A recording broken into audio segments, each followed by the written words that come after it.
This is S&M Radio. I'm Shanon. Hi, Mark. And we are taking a trip back in time to the year after we would have graduated high school. And I should rephrase that when I say we would have. I should say when we did graduate high school, because we both did graduate high school. We did make it through. Barely, but we did. The 1996 was well, it depends on your point of view, I guess, but a lot of people thought it was the resurgence of the horror genre, and then some of us think it was another nail in the coffin of the horror genre. Yeah, and I don't remember what my feelings were back then. I'm going to say that I was probably somewhat excited at the time in 96 and 97 a little bit, because there were horror movies playing at the movie theater and I was able to go see them. And of course, we are talking about the 1996 movie Scream. Yeah, we finally went ahead and said, let's just get it out of the way. Yeah, and I would like to go ahead and say that this is one of those movies that we have continually ripped on throughout the almost 2 years of the two of us doing this show. And so it was actually during our last episode when it was brought up again, and I made a note of it while we were recording. We're going to do Scream. And so here we are doing Scream. But I do remember when, in this era, I had moved out of the house the year before. This was during that period in my life when I was doing some stuff that I probably shouldn't have been doing, but I wasn't 21 yet, so I was, 18, 19, 20 years old, had a minimum wage job, but I had absolutely zero bills. So me and my wife, at the time, we were just still in the dating phase, but we actually frequented the movies multiple times a week. We lived in Platteville on Main Street, and we lived about 3 blocks up from what was the movie theater on Main Street at that time. They had 3 screens, and this was right before that one closed down and the big multiplex opened up just outside of town. But we used to go to movies all the time, and I remember going to see this one in the theater, and then also the other ones of the time. So, Urban Legend and I Know What You Did Last Summer and all of those, just to go and see horror at the movie theater. Because the only other one that came out at that time that would have been relevant to our childhood would have been Halloween 6. And I remember going to see that and being confused and what the hell was that? And, these ones, you hated them when you went and saw them, but you still, at least for me anyway, I kept going back and seeing them. Yeah, Halloween, The Curse of Michael Myers, I think I saw, good grief, maybe 10 times in the theater. That was actually my first Halloween movie in a theater. And, yeah, that was 95, I think. Yeah, it was the fall of 95 that came out, and it was just, wow, there's a Halloween movie in the theater, and I was an adult, and I could go see it anytime I wanted, and I had money, and it was like, this is really cool. But then, and then that was kind of the, that we had Halloween, The Curse of Michael Myers was out, and then not too long after that, we had H2O came out, and then earlier, way before that, we had Wes Craven's A New Nightmare, which in a lot of ways was kind of the precursor to Scream, because it had that sort of film within a film type concept, like a meta film, which I actually really did not like that movie. That was a disappointment. But then, like you said, there was all those WB Star films or whatever. I'm sure, like you said, like Urban Legend. I Know What You Did Last Summer. And then Scream, you had Neve Campbell and Scream. You had Jennifer Love Hewitt from I Know What You Did Last Summer, and both of those two were in Party of Five, that Fox TV show. So it just kind of all the horror films had that sort of teenage 90s sitcom vibe to them. which like we were kind of growing out of at that point, and so it just I don't know, it felt like it didn't feel right for me back then, I guess. I remember when Scream came out, for a lot of people, the draw was Neve Campbell. And I had no idea who she was. And it wasn't because I was, too uppity or whatever. I just never got into the whole 90210 thing and then all the other stuff that came after that. And I don't know about you, but I have a lot of people that I know that are our age and maybe even just a couple years younger than me who are huge Saved by the Bell fans. Yeah, see, I didn't really never seen an episode show. of that show. Never seen an episode of whatever you said, Party of Five, or any of those other shows. I mean, sure, I probably saw 90210. To me, Neve Campbell wasn't the draw for this movie.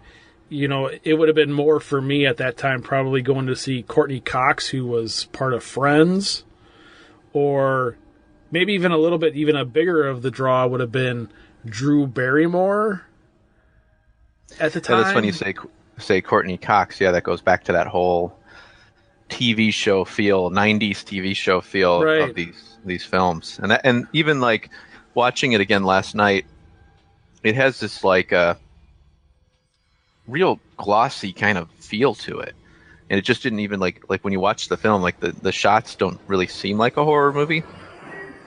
There's no like mood and tone, I mean, it's like it's funny because there's at the end of the film, towards the end, they're all the kids are sitting around a TV watching Halloween, and Carpenter lights the film every scene with blue light, and there's like all these shadows and darkness, and it's the music and the vibe of the film. It's just like the whole movie is like you're just sucked into the whole tone of the film. Whereas with Scream, it just never felt like I was fully watching a horror movie. It just felt like I don't know, just the way it was shot. And again, this is Wes Craven we're talking about. And I hate to I don't want to bash it, like the movie in that sense, because I respect a lot of his work, especially, I mean, the guy came up with A Nightmare on Elm Street, wrote the script, directed it. I mean, you got to give him kudos for that. But it's like this movie is just like, it just didn't. I watched it again last night, and it just didn't do it for me. I mean, even the opening scene, which, the whole phone call, it's Drew Barrymore. She gets a phone call. It's a stranger, and he's, trying to creep her out, and then you find out that he's outside her on her porch, and he gets in the house and attacks her and all. And it just like that part was okay, but it just, I don't know, man. Well, I will say that you can go ahead and rip on Wes Craven all you want to. He's not going to find out. Yeah, he probably won't. But just being that we're like, horror aficionados, I didn't want to. Too soon. No. But he, yeah. So I mean, the storyline of Scream is basically, there's a killer out there, and he killed this high school girl who's played by Drew Barrymore in the beginning of the film. And so the high school is all kind of, they're all freaked out, like, oh my gosh, she and her boyfriend got killed too. But, very watchful. The police are out looking to see what's happening. And meanwhile, you meet Neve Campbell, and then you find out that her mother was murdered a year ago. And like the person that was put away, like it's kind of iffy if it was really that if it was really him who did it. And then you've got what's her name, Courtney Cox, who plays this really ridiculous news reporter who, I don't know, it's just like one of those very whatever it takes to get the story type news, like very cliche characters. And meanwhile, there's some more deaths that occur, and the principal gets it, played by the Fonz, and then turns out, everybody's having a party, and then there's this, then the killers are there, and it just, I don't know. I mean, we'll give away the plot in a minute here, but then it's kind of a whodunit story. You think it's the boyfriend of Neve Campbell, and then you think it's this other guy, and then it could be this guy. You never know who it is, and then when you do find out who the killers are, I did kind of think that was pretty interesting. I thought that was well done, and kind of how they try to hide it, but then everything that kind of follows turns into your typical cliche horror film with lots of explosions and cars rolling down into forests and, you know, people coming back who you would think would be out for the rest of the movie. And, you know, it just was too much. Yeah, this movie started what has been done in other movies and other TV shows and stuff. And that is where you have the one character who is the horror nerd or the horror expert or whatever. And so he's laying out all of these ground rules of horror. You know, you don't do this and you don't do that and you don't do this and you don't do that. And then, of course, you know, as part of the story progresses, then that plays into the plot. But that's been kind of... When I first saw this movie back in 96, I do remember thinking that component of it was kind of cool because it was kind of spinning it around, even though it was this new take on horror, which I kind of get at the time. You know, horror was kind of dead, really, in a sense, because like you had said, you know, you had movies like A New Nightmare coming out, The Curse of Michael Myers, and all those other movies coming out that just weren't doing anything. You know, at that point, you had all these horror movies that weren't doing anything, and they took this formula that they kind of repeated over and over again. But it made money, so you can't blame them there. I mean, it is a business they're running. Yeah, it was kind of like they went with the whole kind of almost spoofing horror movies. Yeah. Yeah, because that's what I was going to say, because this movie, you know, when they did that, when they're like, oh, these are the rules of horror, you know, that kind of went back to the Halloweens and the Friday the 13th. And one of the things that I think that Craven did a little bit with this one, probably just not to come off cocky, was he kind of avoided making references, at least I don't remember him making any flat-out references to A Nightmare on Elm Street.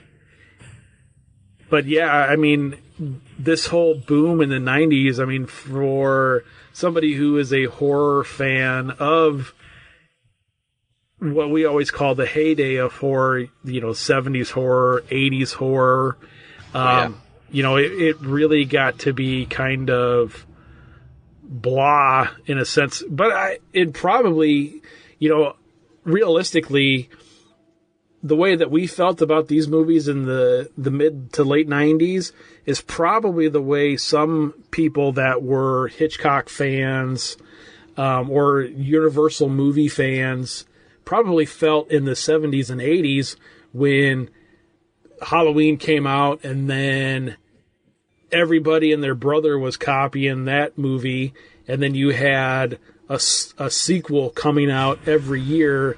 And then the same with these movies and all the other movies that we're talking about, all of those sequels, and we've said this before on this show, they're basically recycled versions of the original.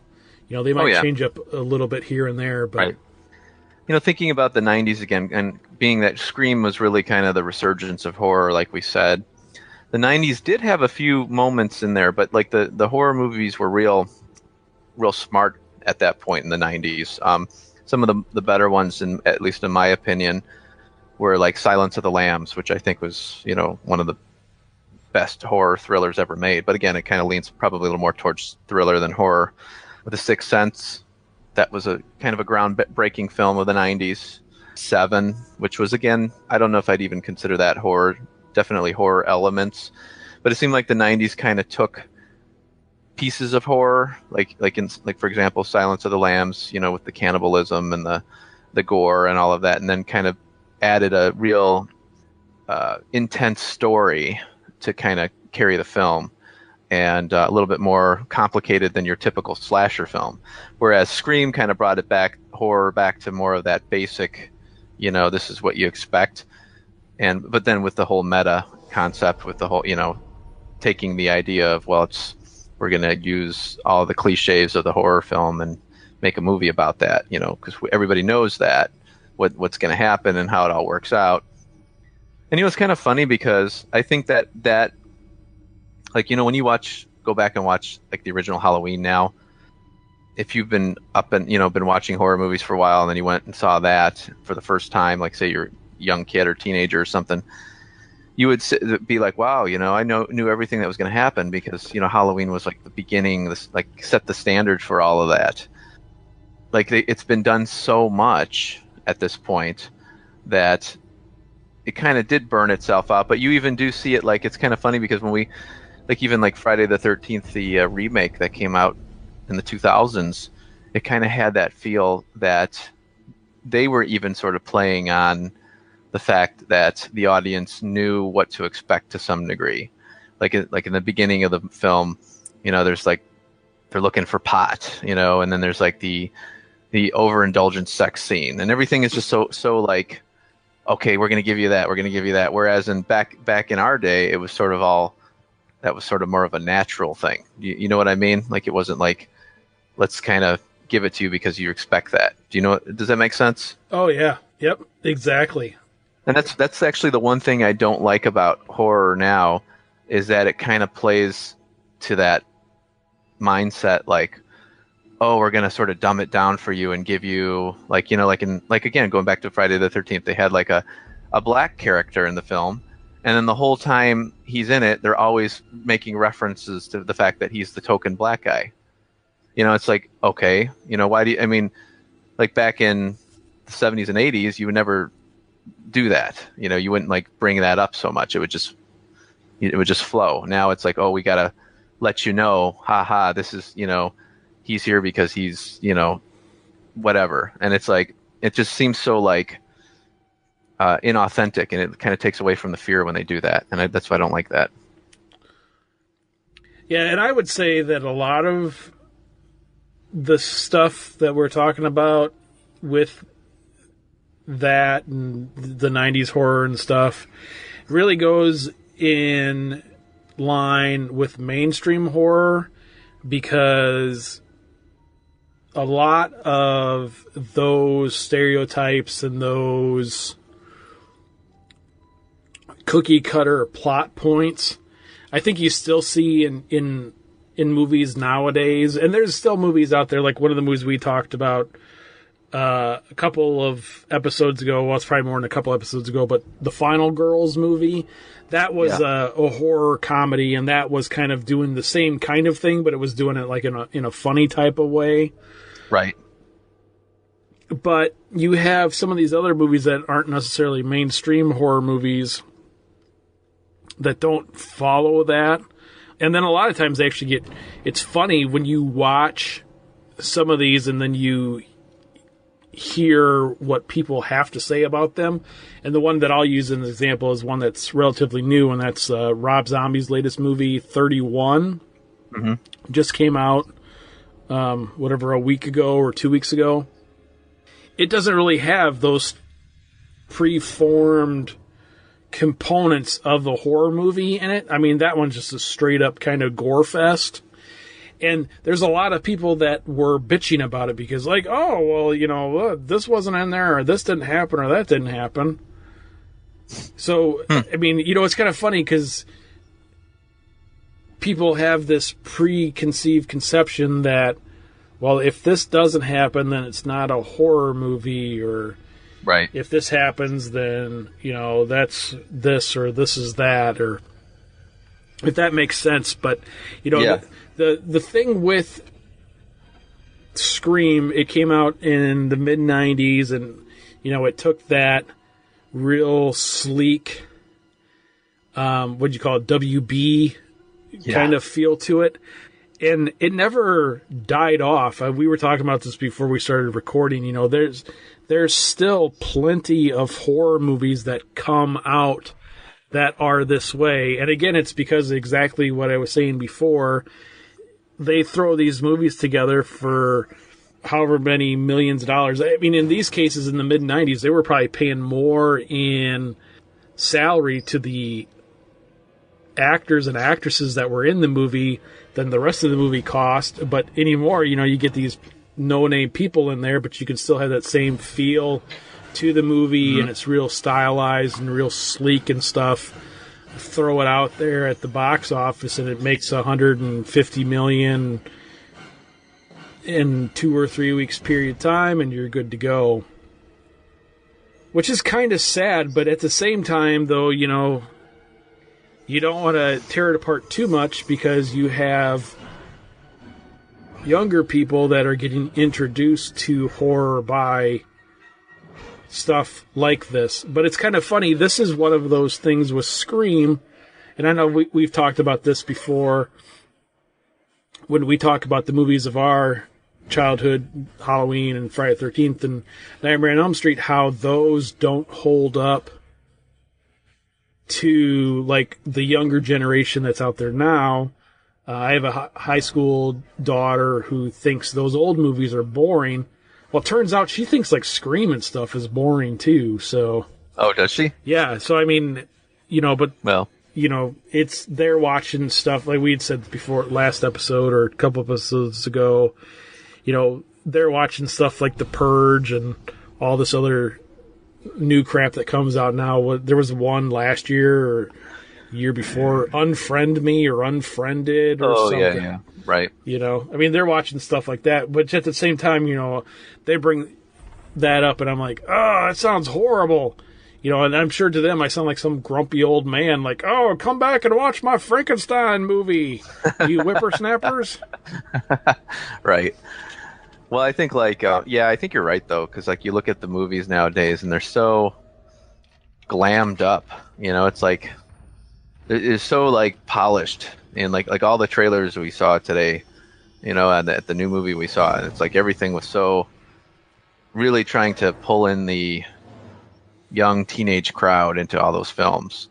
It didn't seem like they did that back in the day. I mean, I guess they did, and maybe we just didn't. It was just we were too young at the time, but like. I don't know, like the 70s and 80s stuff, it seemed like it was a bit more of no-name type people that, and I guess these people are sort of no-name, but at the same time, I think I'm just old and I'm making stuff up right now. I just think of like Sally Hardesty, whatever light name was in the original Texas Chainsaw Massacre. I mean, that was like just somebody, lived in Texas and wanted to be in a film. Oh, yeah. Well, yeah. Back then, that's what they did was like, hey, you want to be in this movie? Right. All right, come over here. Marilyn Burns, that's her name. And it just regular people. And that's what made these horror movies so scary. I guess Jamie Lee Curtis, she was in a TV show prior to Halloween. So, but then you think of like Friday the 13th, Adrienne King. She wasn't anything. She was did some commercials and some dancing or something. That was it. Oh, like go-go dancing? She was in Saturday Night Fever.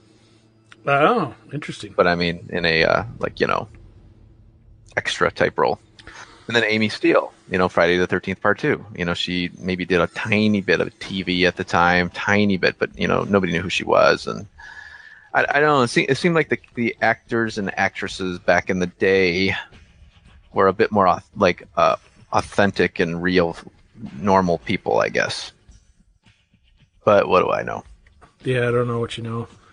I don't think I know much. Yeah. I just know I'm not a big fan of 90s horror. You're just babbling on over there in the corner waiting for somebody just to pay attention to you, I think is what's going on.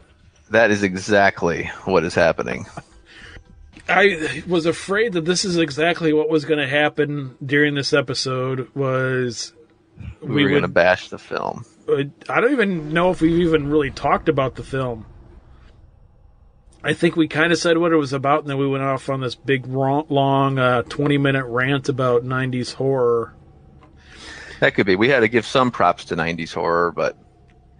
Yeah, I do know that this movie really was, I think, one of those ones that was kind of a total studio movie. We're going to do this story. We're going to write this story because this, unlike a lot of the movies that we're used to, is... I would assume, I haven't seen any hard evidence of this, but it was one of these situations where they were like, okay, we have this script, we have these people that are going to be in it, and we want to make some money, so Wes, here's a pile of cash. You're going to direct this movie. And if you refuse to, you're never making a movie again. And so he made it. Yeah, That's my that's my guess anyway. I think you're right. I actually think that kind of did happen. What happened was Kevin Williamson, or is it Williams or Kevin? Kevin Williams wrote the script, and the Weinstein brothers got a hold of the material, and they called Craven and said, "Hey, you want to do this film?" And actually, Craven had his career had been kind of Nightmare was sort of his last big hurrah, and things just kind of from that point were just sort of dipping down. I mean, he had like People Under the Stairs, which didn't really do anything. Then he had Shocker, which was a big disappointment. That's a pretty interesting story too. I don't know how much. I mean, I don't want to go into a tangent, but Shocker, what he was hoping was going to be his next Freddy Krueger, and it was going to like blow up just like that. And so as they were filming it, the special effects guy was like, "I'm going to get the effects to you. I'm going to get it to you," and like he would never do what he was supposed to do. And finally, like the day came where like he had to have something to give to them, and he broke down. He's like, "I don't know what's wrong with me. My brain doesn't work anymore," and he like totally had a mental health issue breakdown. And like said, "I'm sorry," and started crying. And Wes Craven and then he left the set. And so Craven had to like find what he had done for the special effects and try to piece it together. And they were like couldn't find anything. And it was so like the effects were incredibly compromised, he said, and the movie just bombed. But well, I remember Shocker was a horrible movie anyway. Yeah, well that didn't help either. But so yeah, Craven had, and then he had just what I'm trying to think what else, and then he did the Eddie Murphy movie Vampire in Brooklyn, which I don't know if that was before or after Scream. Scream might have been, I don't know, but anyhow, but New Nightmare was before Scream, and that was his like pre-Scream kind of idea of like, let's make Freddy Krueger like real, let's bring him in the real world. That movie, like I know where he was going with it, and I think it's kind of neat in that sense, but I just don't think it was a good film. I don't know what your feelings are about that one. But it's been so long since I've seen it, I don't even really remember it. Yeah, it just doesn't even. I watched it like maybe a year or two ago, and it was just as bad as I remembered. Like I just remember being really disappointed in it. It was kind of that that icky '90s era where all our franchises were like in complete turmoil. I mean, we had Jason Goes to Hell, which was just horrible, like the worst Friday ever made, and then we had like New Nightmare, which they tried but it didn't work, and then we had Halloween 6. I mean H2O, I guess, kind of sort of tried to bring it back, but even that one had a kind of the Scream feel too, like the whole WB thing with Josh Hartnett. That was that's the whole thing. It was like that whole WB teeny bop 90210 vibe. Yeah, let's like have like Michael Myers stalk the 90210 cast. It's like it ruins it.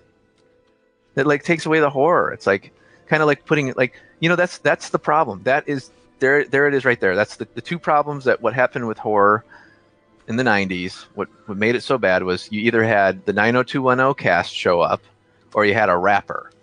Two types that they were trying to play out to the to like the white kids and the black kids, and like but they totally forgot all of the horror fans from the 70s and 80s. Well, in H2O you had both, because you had LL Cool J and the whatever the dude's name was. Hartnett, yeah, and he destroyed that film. It was like, oh come on, man! It's like Josh Hartnett shouldn't be nowhere near a Halloween film. It just didn't work. It was like it took, and Katie Holmes was in that too. Katie Holmes was in what? H2O. Are you sure? Yeah. No, I gotta look it up. Not that I'm denying you, but it wouldn't surprise me, because I'm not a Katie Holmes fan at all. Yeah, confirm that for me. I'm 99.999% sure she's in that movie. Oh, my bad. She's not in this movie. I was thinking of she was somebody else. No, but she was in a lot of 90s horror, like The Faculty, Disturbing Behavior. Wait, was she in The Faculty? Maybe she was. No, that was Josh Hartnett in The Faculty. But Josh Hartnett and Katie Holmes are not the same person. That's true. But yeah, I completely forgot that Janet Leigh was in H2O. Yeah, Just briefly. Katie Holmes was a 90s horror personality, though. She was in Disturbing Behavior. Yeah, she was in a few of those movies, but she was also too, like you were saying. I mean, she was from Dawson's Creek, so Right. like I wonder if that's like what they would do with what you see with like these Marvel contracts and Star Wars movie contracts and stuff. They're like, oh, here's the contract for this WB show, 8 seasons and 3 horror movies. Well, yeah, and you see that's the problem with the modern day movie business is everything is an acquisition now. It's no longer like back in the 70s, you had independent film studios, you had independent distributors. Now you got everything, like they don't even have like Hollywood, what's it called? Back, what do they call that again? Set pieces, sets and all that. They don't really have that anymore. Like, it's like, oh yeah, like all these big giant corporations own these studios now. So like, Universal, Columbia, they're all like, everything's all interconnected now. So like, you don't have like the independent vibe of a film that, where they would grab. So yeah, now, so everything is all contract work based on, oh, we've got Katie Holmes here, she's got a contract with us and you're making a horror movie. So let's grab her for this and it'll help our show. And, so it's all like interconnected. It's like this big nasty web. And like back in when you and I were watching these movies were coming out, I mean, the Texas Chainsaw Massacre, I don't know if you realize this, and I didn't realize this, but I watched a documentary on it recently. They like basically he just like Tobe Hooper just grabbed a bunch of people and went out and filmed the movie with a bunch of college students, and then like brought it to the Cannes Film Festival, and then somebody bought it, and then it got distributed. Yeah, and that's why. And then because I read what's his face, Gunnar Hansen's book from a few years ago about that, and that's pretty much what happened with him was, hey, you want to be in this movie? Sure. And one thing that I thought was really cool is that, and I just watched this interview with Tobe Hooper recently. I thought it was the coolest thing ever. What's it called? Final cut. Directors nowadays never get final cut. Like, you never get to see what the directors, the director will go film a movie, and then the studio bigwigs go and watch it and say, okay, take that out, do this, do that, do that. And that's how, and then that's the movie you get. And then if you're lucky, you get a director's cut, which is somewhat like what the director had in mind. But back with the Chainsaw, Tobe Hooper got final cut. There was nobody above him that said, oh, no, wait, we need to cut this and that. It was exactly the way he wanted it. And that's how it was released. I mean, that movie would never have made it out alive in today's age. It would have been the studios would have come in and said, oh, we can't do that. Don't do that. Don't do that. And even like Carpenter's film, he got final cut. And that was part of his, for Halloween, that was part of the part of the deal was that, I'll make the movie, but I need my name on top of the title, and I want final cut of the film. So the director got the say. And you see, like, when that happens, they don't make any money in the beginning, and it's all a big risk, but at the same time, you really get to see, something that's not tampered with. Whereas nowadays, it's just everything is so made for the mainstream. There's no edge to it. Even the stuff that's supposed to have edge is like, it's like you can tell a bunch of like studio heads are like, oh, we need to make this more edgy. There's my corporate rant for the day. Well, I think we'll leave it there, folks. Mark's probably going to go take a nap after that 15-minute rant he just went on. Yeah. So we'll wrap it up. I guess we'll talk to you folks later. See you later, and make sure to go watch an independent horror film.